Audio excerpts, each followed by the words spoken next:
আসসালামু আলাইকুম। আজ আপনাদের শোনাব আমাদের এক নিয়মিত লিসেনারের পাঠানো একটি হাড়হিম করা বাস্তব ঘটনা। ২০১০ সালের সেই ভয়াবহ স্মৃতি আজও তাকে তাড়া করে ফেরে। চলুন আজ ঘটনাটি ওনার ইমেইল থেকেই পড়ে শোনাই। আসসালামু আলাইকুম। আমি সাইমন আহমেদ। আমি আপনার ইউটিউব চ্যানেলের দুঃস্বপ্ন ডায়েরি নিয়মিত লিসেনার। বর্তমানে আমি ঢাকা মিরপুর থাকি। আজ থেকে প্রায় ১৬ বছর আগে ২০১০ সালের এক ঘটনার কথা শোনাব, যা আজও আমার রাতের ঘুম কেড়ে নেয়। তখন আমার বিয়ের বয়স মাত্র ২ বছর। রাইসাকে নিয়ে আমার ছোট আর সুখের সংসার। আমি তখন ঢাকার একটি বেসরকারি প্রতিষ্ঠানে ভালো পদে চাকরি করি। অনেক দিনের ইচ্ছে ছিল নিজের একটা বাড়ি হবে। অনেক খোঁজাখুঁজির পর ঢাকার একেবারে শেষ মাথায় এক নির্জন এলাকায় একটা সুন্দর দোতলা বাড়ির সন্ধান পেলাম। চারপাশটা একদম ফাঁকা, সামনে বিশাল এক মাঠ, আর বাড়ির ঠিক পেছনেই ঘন জঙ্গল। দামটা আমাদের সাধ্যের মধ্যে হওয়ায় আমরা কোনো কিছু না ভেবেই বাড়িটা কিনে ফেললাম। কিন্তু জানতাম না এই বাড়ির দেয়ালের ভেতরে কি ভয়ানক কিছু আমাদের জন্য অপেক্ষা করছে। ২০১০ সালের জুন মাস। আমরা নতুন বাড়িতে উঠলাম। প্রথম কয়েকদিন সব কিছু স্বপ্নের মতো কাটছিল, কিন্তু সপ্তাহখানেক যেতেই সেই স্বপ্নের ওপর কালো ছায়া পড়তে শুরু করল। প্রথম শুরু হলো শব্দ দিয়ে। একদিন মাঝরাতে রাইসা আমাকে আতঙ্কে ডেকে তুলল। ফিসফিস করে বলল, শুনছ, রান্নাঘরে কেউ বাসন নাড়াচাড়া করছে। আমি উঠে গিয়ে দেখলাম সব ঠিকঠাক, কেউ নেই। ভাবলাম হয়তো বিড়াল হবে, কিন্তু যখন দেখলাম আলমারির ওপরের ভারী কড়াইটা মেঝেতে পড়ে একদম চ্যাপ্টা হয়ে গেছে, তখন প্রথমবার বুকটা কেঁপে উঠল।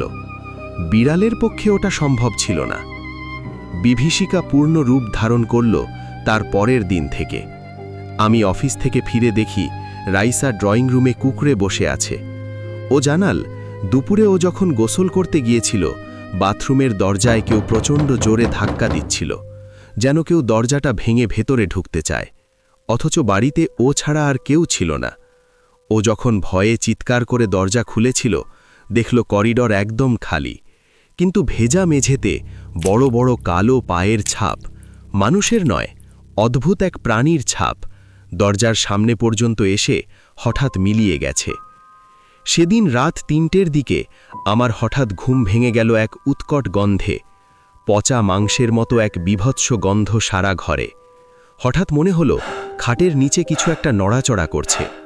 খুব সন্তর্পণে টর্চ জ্বালিয়ে নিচে তাকাতেই আমার শরীর হিম হয়ে গেল। দেখলাম খাটের নিচে একটা অন্ধকার ছায়া কুঁকড়ে বসে আছে।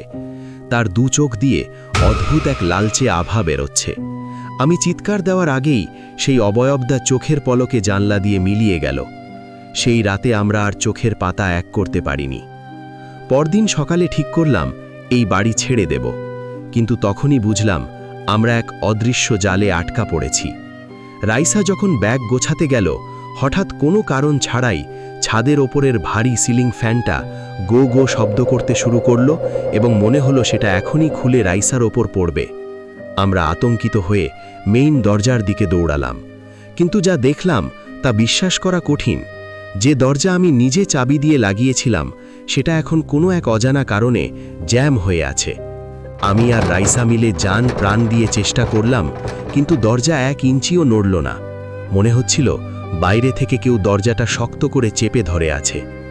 বাইরে যাওয়ার চেষ্টা করলেই আমাদের শরীরে নানা রকম সমস্যা দেখা দিচ্ছিল। রাইসার প্রচণ্ড শ্বাসকষ্ট শুরু হলো, যেন কেউ অদৃশ্য হাত দিয়ে ওর গলা টিপে ধরছে। জানলা দিয়ে চিৎকার করলেও আমাদের আওয়াজ দেয়াল পার হয়ে বাইরে যাচ্ছিল না। মোবাইলের নেটওয়ার্কও পুরোপুরি গায়েব হয়ে গেল। আমরা বুঝতে পারলাম এই বাড়ি আমাদের সহজে ছাড়বে না। পঞ্চম দিন সকালে বাড়ির পেছনের জানলা দিয়ে বাগানের দিকে তাকিয়ে এক বৃদ্ধকে দেখতে পেলাম। অনেক ডাকাডাকির পর তিনি থামলেন।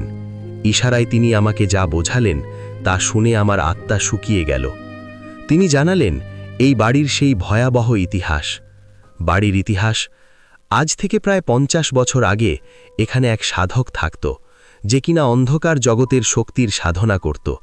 সেই শক্তির তুষ্টির জন্য এই বাড়ির ভেতরেই সে অনেক অঘটন ঘটিয়েছিল। একসময় সেই অশুভ শক্তিগুলো নিয়ন্ত্রণের বাইরে চলে যায় এবং সেই সাধক রহস্যজনকভাবে নিখোঁজ হয়। স্থানীয়রা বলে সেই অশুভ আত্মারা এই বাড়িটাকে তাদের আস্তানা বানিয়ে ফেলেছে।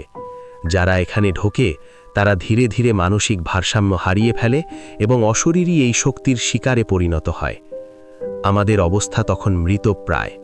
রাইসা ঘোরের মধ্যে বলছিল, ওরা আসতে বলছে, ওরা যেতে দেবে না। আমরা যখন বাঁচার সব আশা ছেড়ে দিয়েছি, তখন ষষ্ঠ দিন রাতে আমাদের মোবাইল ফোনে অলৌকিকভাবে এক মুহূর্তের জন্য নেটওয়ার্ক এলো। আমি কোনো মতে আমার এক পরিচিত দূর সম্পর্কের আত্মীয়, যিনি ঢাকার বাসিন্দা এবং ধার্মিক লোক, তাকে ফোন করে সংক্ষেপে আমাদের বিপদের কথা জানালাম। তিনি আমাদের অবস্থা শুনে আঁতকে উঠলেন। বললেন, বাবা, তুমি স্থির থাকো, আমি একজন খুব জানাশোনা হুজুরকে চিনি, আমি তাকে নিয়েই আসছি। ফোন কাটার পর আমাদের অপেক্ষা শুরু হলো। সময় যেন কাটছিল না। বাড়ির ভেতরের অদ্ভুত আওয়াজ, ঠান্ডা বাতাস, সব কিছু আমাদের আতঙ্ক বাড়াচ্ছিল। সপ্তম দিন সকালে দরজার বাইরে পায়ের আওয়াজ আর কান্নার শব্দ শুনলাম। বুঝলাম কেউ এসেছে। একটু পরেই মেইন দরজার বাইরে থেকে পরিচিত কণ্ঠস্বর, সেই আত্মীয়ের গলা। ওনার সাথে একজন হুজুরও এসেছেন। হুজুর বাইরে দাঁড়িয়েই উচ্চস্বরে আজান দিলেন। আজানের ধ্বনি কানে আসার সাথে সাথে বাড়ির ভেতরের সেই ভারী বাতাসটা হালকা হতে শুরু করল। এরপর হুজুর দরজার কাছে এসে কিছু দোয়া পড়ে ফুঁ দিলেন। আমরা ভেতর থেকে দরজার হ্যান্ডেল ঘোরানোর চেষ্টা করলাম। আশ্চর্যভাবে যে দরজা আমরা দুজন মিলেও নড়াতে পারিনি, তা এবার সহজে খুলে গেল। হুজুর আমাদের বাইরে যাওয়ার জন্য হাত বাড়ালেন। আমরা এক মুহূর্ত দেরি না করে শুধু পরনের কাপড় নিয়ে বাইরে দৌড় দিলাম। মেইন গেট পার হওয়ার সাথে সাথেই রাইসা জ্ঞান হারিয়ে মাটিতে লুটিয়ে পড়ল। আমি পেছনে ফিরে যা দেখেছিলাম তা আজও আমার দুঃস্বপ্নে আসে। দেখলাম সেই দোতলা বাড়ির ওপরতলার জানলায় একটা কুচকুচে কালো ছায়া দাঁড়িয়ে আমাদের দিকে এক পলকে তাকিয়ে আছে। হুজুর আমাদের বললেন, আল্লাহর অশেষ রহমতে তোমরা বেঁচে গেছ। এই বাড়ি মানুষের বসবাসের জায়গা নয়। এখানে এমন কিছু রাস্তা না যা আমরা কল্পনাও করতে পারব না। 2010 সালের সেই 7টা দিন আমার সারা জীবনের হাসি কেড়ে নিয়েছে।